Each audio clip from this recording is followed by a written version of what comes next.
Mukhang mga puyat ah. Yung apakaganda pala nung naparasawa ng ating pamangkin ah.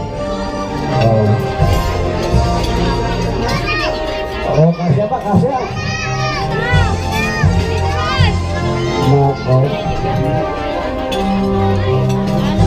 Pamagay mo pala yan, ha? O yung ibang ninang pa. Pamagay mo pala yan. Uy! Wala na bang alam pa kartigwa dyan yung mga ninang?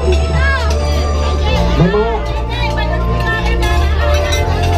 ninang, doon na lang po sa harap po yung ibang ninang. Para dito po nga nakiikot ka pala dito para alapang dahil sa ulit. Traffic po sa gitna. Traffic sa gitna. Dito lang po sa ganito ba? No? Doon daw po sa harap, sa tabi ng ating Nobel. Okay ba dyan?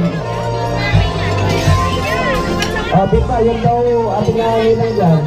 Ay, ito sila, dati binigyan ng upuan dyan. Yun, doon po sa harap daw. Yung ating kagaganda pa naman ng ating mga ninang. Kaya kung maganda mga yan mamaya pagka magsakitan na. Ayun po mga hindi ko masasama sa unang hain. Huwag po kayong aalis at lahat po tayo ay kakain. Meron sanang pang ano?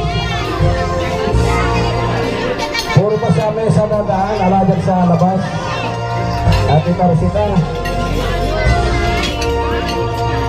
O yung mga ninang na tinawagan ko, may mga upuan ba?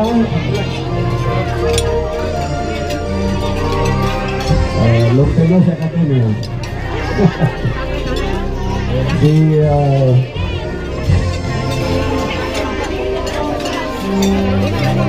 Ayun po, ito mga kasama.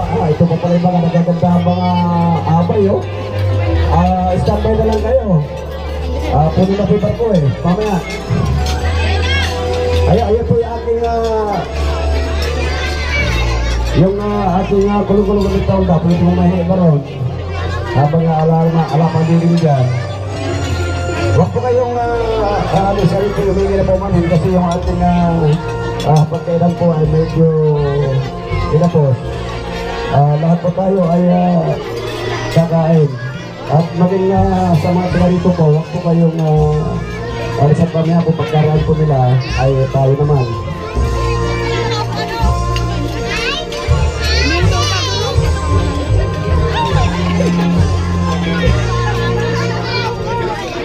Hindi na karga, pati mga marami pang mga naka-report yung mga bayat na nilang dyan na nakikita ko ah.